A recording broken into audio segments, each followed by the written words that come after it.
Hotel Shivlok शहर के पुराने हिस्से में स्थित था। ऐसी जगह जहां दिन में भी धूप कुछ बुझी सी लगती थी। 3 मंजिला ये होटल बाहर से साधारण दिखता था, पर इसकी दीवारों में समय की नमी और अनकही आवाजें बसी हुई थीं।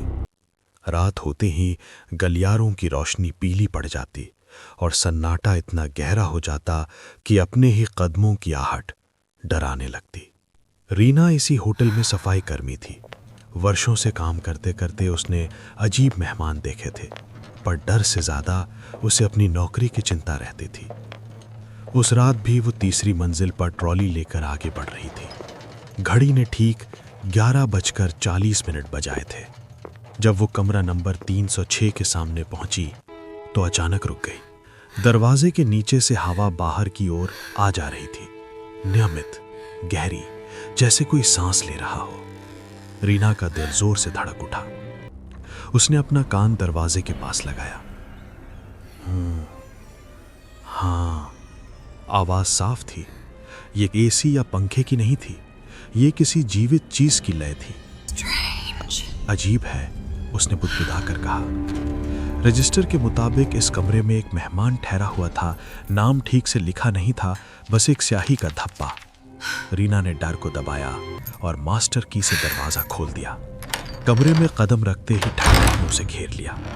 लाइट जलाने पर सब कुछ सामान्य दिखा। बिस्तर सलीके से, कुर्सी अपनी जगह, बाथरूम बंद, पर सांसों की आवाज अब भी थी और अब ज्यादा करीब। उसकी नजर अचानक आईने पर गई। कमरे में वो अकेली खड़ी थी, लेकिन आईने में उसकी परछाई नहीं थी। रीना की चीख गले में अटक गई। उसने पलटकर खुद को देखा, फिर आईने को, फिर से खुद को। उसका शरीर मौजूद था, पर प्रतिबिंब गायब। उसी पल पीछे से आवाज आई, आप यहां क्या कर रही हैं? रीना जैसे टूटकर पीछे मुड़ी। ये रमेश था, होटल का नाइट सिक्योरिटी गार्ड। उसके चेहरे पर हैरानी और चिंता दोनों थीं। रीना कांपती आवाज में बोली, रमेश जी, ये कमरा, ये सांस ले रहा है। रमेश ने पहले हंसने की कोशिश की, पर जब उसने दरवाजे के पास जाकर वही लयबद्ध आवाज सुनी तो उसके चेहरे का रंग बदल गया। उसने कमरे में चारों ओर नजर दौड़ाई। तभी उसकी नजर भी आईने पर पड़ी। आईने में वो अकेला खड़ा था। रीना, उसकी आवाज भारी हो गई, आप दिख नहीं रही। रीना की आंखों में आंसू भर आए। दोनों ने एक दूसरे को देखा, असल में मौजूद, पर आईने में गायब। कमरे की हवा अचानक और ठंडी हो गई। सांसों की आवाज तेज होने लगी, जैसे कोई हाँफ रहा हो। रमेश ने हिम्मत जुटाकर कहा, इस कमरे का इतिहास पता है? रीना ने सिर हिलाया।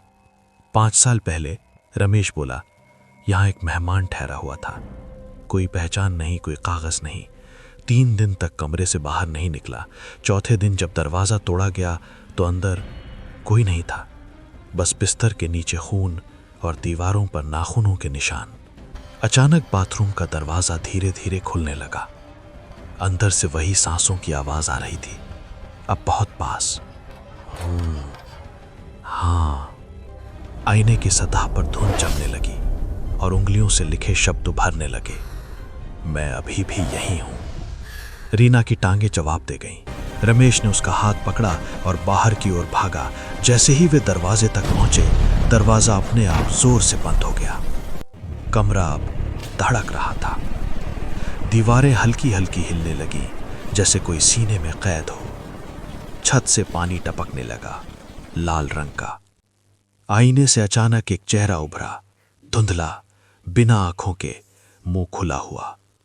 मेरी जगह ले लो, आवाज कमरे के हर कोने से आई। रमेश ने पूरी ताकत से दरवाजा धक्का दिया। एक तेज झटका लगा और वे दोनों गलियारे में गिर पड़े। दरवाजा अपने आप बंद हो गया। अंदर सांसें अब शांत हो चुकी थीं। सुबह जब मैनेजर ने कमरा 306 खोला तो सब कुछ सामान्य था।